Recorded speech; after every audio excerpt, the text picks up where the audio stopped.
नमस्कार. सर्वप्रथम सर्वांना श्री स्वामी समर्थ, सद्गुरु स्वामी समर्थ. तुम्हा सर्वांचे आपल्या आम्ही स्वामींचे दास या चॅनलमध्ये मनापासून स्वागत आहे. स्वामींच्या कृपेने नेहमीच तुमच्या आयुष्यात सुख, समाधान आणि आनंद असावा, इतकीच मी आपल्या स्वामींच्या चरणी प्रार्थना करते. आणि आपल्या आजच्या या नवीन आणि सुंदर व्हिडिओला पुन्हा एकदा नव्याने सुरुवात करते. भक्तांनो, आज मी तुम्हाला या दिवाळीतील एका स्वामी भक्ताच्या घरी घडलेली अत्यंत चित्तथरारक सत्य घटना त्यांच्याच शब्दात सांगणार आहे. खरं तर तुम्ही आपल्या या चॅनलमध्ये स्वामींचे असंख्य अनुभव ऐकले असतील, स्वामींच्या विविध लीला तुम्ही पाहिल्या असतील. मात्र आज मी तुम्हाला स्वामींची एक अशी अघटित लीला सांगणार आहे, जी ऐकून प्रत्येकाच्या अंगावर शहारे आणि डोळ्यात पाणी आल्याशिवाय राहणार नाही. आजचा अनुभव हा प्रत्येकाचं मन हे नक्कीच हेलावेल. तर सुरुवात करूयात आपण आजच्या या नवीन आणि सुंदर अनुभवास. हा अनुभव आहे वांगणी येथील स्वामी सेवेकरी ताई सौ माहेश्वरी वेखंडे. अनुभवाला सुरुवात करण्या अगोदर जे कोणी नवीन स्वामी भक्त आपल्या चॅनलवरती असतील त्यांनी चॅनलला सबस्क्राईब करा. कारण तुम्ही आपला चॅनल सबस्क्राईब केल्यामुळे मी पुढचे जे काही स्वामींचे अनुभव घेऊन येईन त्याचं सगळ्यात पहिले नोटिफिकेशन हे तुमच्यापर्यंत पोहोचेल. तर या ताई म्हणतात, सर्वप्रथम सर्वांना श्री स्वामी समर्थ, जय जय स्वामी समर्थ. मी सौ माहेश्वरी. आज मी तुम्हाला माझ्या आयुष्यातील अत्यंत चित्तथरारक सत्य घटना सांगत आहे. खरं तर मागील 4 वर्षांपासून मी स्वामींची नित्यसेवा करत आहे. कोरोनाच्या काळात माझी मोठी मुलगी ही खूप आजारी असल्याने ती 2 महिने हॉस्पिटलमध्ये व्हेंटिलेटरवर होती. मात्र त्यावेळी मी स्वामींचा धावा केला आणि माझी मुलगी मृत्यूच्या दारातून परत आली.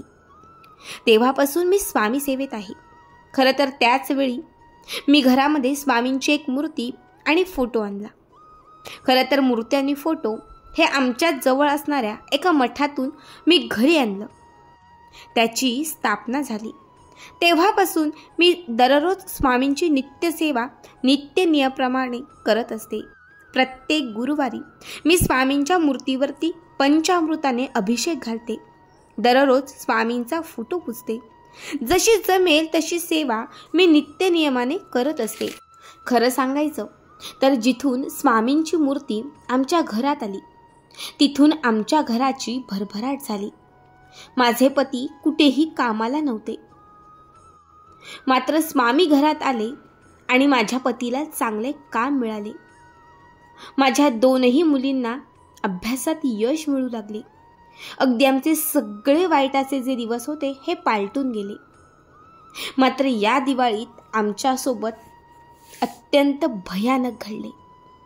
या दिवाळीत म्हणजे आत्ताच 31 ऑक्टोबर गुरुवारच्या दिवशी, ज्या दिवशी नरक चतुर्दशी होती, मी नित्यनियमाप्रमाणे स्वामींची पूजा केली.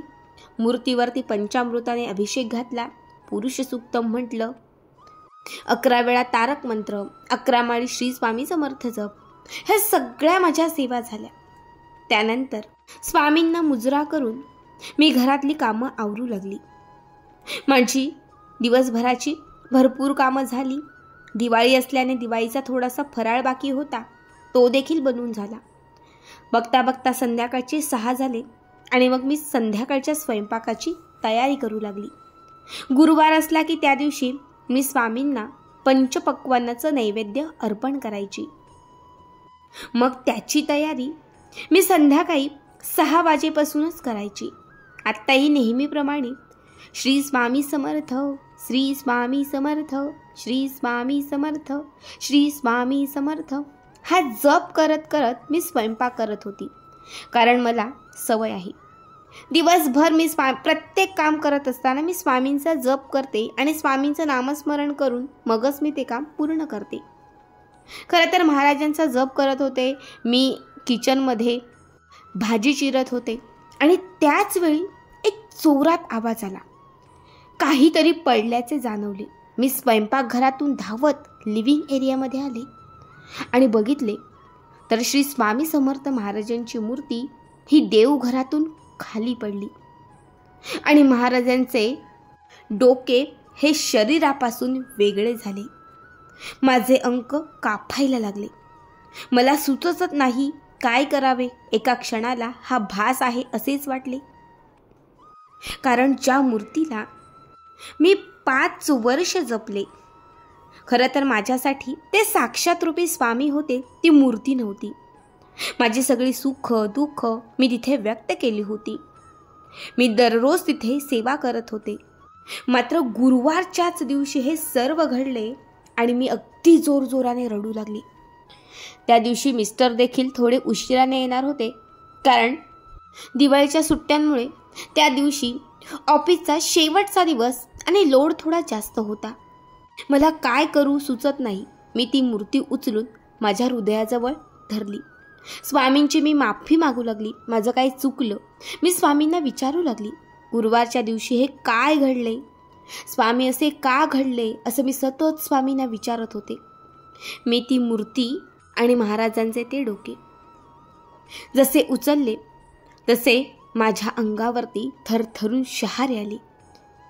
मी एका लाल वस्त्रामध्ये हे सगळे ठेवले आणि मी 2 तास फक्त रडत होती. मी महाराजांना फक्त माझं काय चुकलं हे विचारत होती. आणि तितक्यातच त्या मूर्तीतून मला स्पष्ट आवाज आला. ताई म्हणतात तुम्हाला खोटं वाटेल, पण मला स्पष्ट आवाज येत होता, भिवू नकोस, भिवू नकोस, भिवू नकोस. ताई म्हणतात मला हा पुन्हा एकदा भास वाटत होता. त्यानंतर 15 मिनिटात आमच्या घरात मला शंखाचा आवाज येत होता. त्याच्या थोड्या वेळात माझी मोठी मुलगी ही क्लासवरून घरी आली. तिने सुद्धा हे सगळं पाहिलं. ती माझी समजूत घालत होती आणि त्याच वेळी लक्षात आलं की स्वामींची मूर्ती आणि महाराजांचं ते जे डोकं हे मी त्या कापडावरती ठेवलेलं होतं, ज्यात प्राण नव्हते, मात्र आत्ता त्यामध्ये प्राण आले होते. कारण ज्या ठिकाणी मी ती मूर्ती ठेवली होती त्यापेक्षा ती मूर्ती खूप पुढे सरकली होती. खरं तर हे काय सुरू आहे मला कळतच नव्हतं. नक्की हे काय घडतंय मला समजत नव्हतं. राहून राहून खूपदा वाटत होतं हा भास आहे, मात्र माझ्यासोबत हे पाहायला समजायला माझी मुलगी याची साक्षीदार होती. मी आमच्या भटजींना कॉल करून हे सर्व सांगितलं. त्यांनी मला लाल कापडात ती मूर्ती बांधून ठेवायला सांगितली आणि दुसऱ्या दिवशी ती मूर्ती त्यांनी मला विसर्जित करायला सांगितली. मी ती मूर्ती कापडात बांधली, मात्र तरीही माझ्या कानावर भिवू नकोस, भिवू नकोस, भिवू नकोस इतकेच शब्द येत होते. त्यानंतर रात्रीचे 11 वाजले. मी मिस्टरांची वाट बघत होती.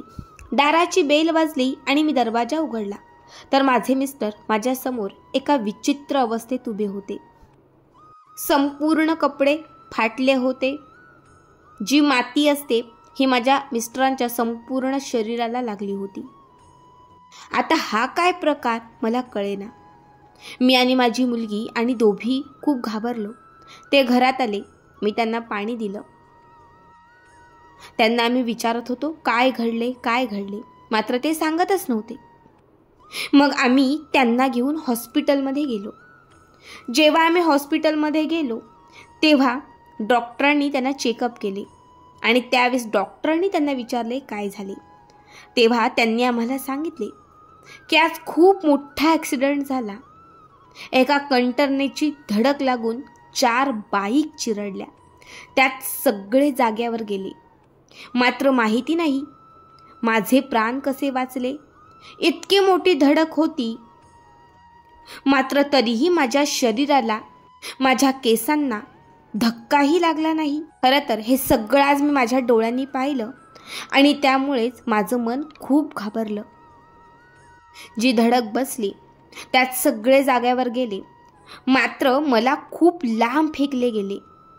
ज्यावेळी हा ॲक्सिडेंट झाला त्यावेळी माझ्या कानात फक्त शंखाचा आवाज येत होता.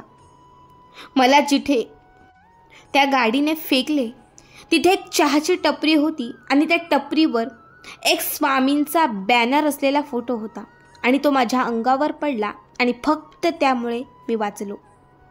आणि ही घटना बरोबर संध्याकाळी 7 वाजता झाली आणि त्याच दरम्यान स्वामींची मूर्ती देवघरातून खाली पडली. ताई म्हणतात ते सर्व मी ऐकलं आणि मी फक्त रडत होती. हे मला विचारतात काय झालं. मी मात्र त्यांना काहीच सांगत नव्हती, कारण मला कळून चुकले यांचे प्राण स्वामींनी वाचवले. एवढे मोठे संकट स्वामींनी स्वतःवर घेतले म्हणून ती मूर्ती आपोआप खाली पडली, फुटली. स्वामींनी स्वतःला संपवले, मात्र स्वामींनी माझ्या नवऱ्याला जीवनदान दिले. मग दुसऱ्या दिवशी मी यांना सर्व काही सांगितले. हे देखील अनुभव ऐकून अगदी रडू लागले. मात्र लगेचच आम्ही पाडव्याच्या दिवशी श्री स्वामी समर्थ महाराजांची पंचधातूची मूर्ती घरी आणली आणि आता नव्याने आम्ही स्वामींची स्थापना केली. ते म्हणतात ना, अज्ञविन काळ ना नेई त्याला, परलोकीही ना भीती तयाला. उगाची भीतोसी भय हे पळू दे, जवळी उभी स्वामी शक्ती कळू दे. खरंच या वाक्याची पुरेपूर आम्हाला प्रचिती आली. खरंच स्वामी, कुठे फेडू तुमचे हे ऋण मी, कसे मानू तुमचे आभार मी. 7 जन्म कमी पडतील, तुमची कितीही सेवा केली तर ती कमीच राहील, कारण तुमचे उपकार खूप थोर आहेत. तुमच्यामुळे माझं सौभाग्य वाचलं, तुमच्यामुळे माझे पती एवढ्या मोठ्या संकटातून वाचले. खरंच प्रत्येक जन्मात तुमची सेवा घडू द्या, प्रत्येक जन्मात मला तुमचे चरण मिळू द्या. भक्तांनो, खरंच होता ना काळीच चिरणारा अनुभव. ही एक सत्य घटना जेव्हा ताईंनी मला सांगितली, माझ्याही अंगावर शहारे आली.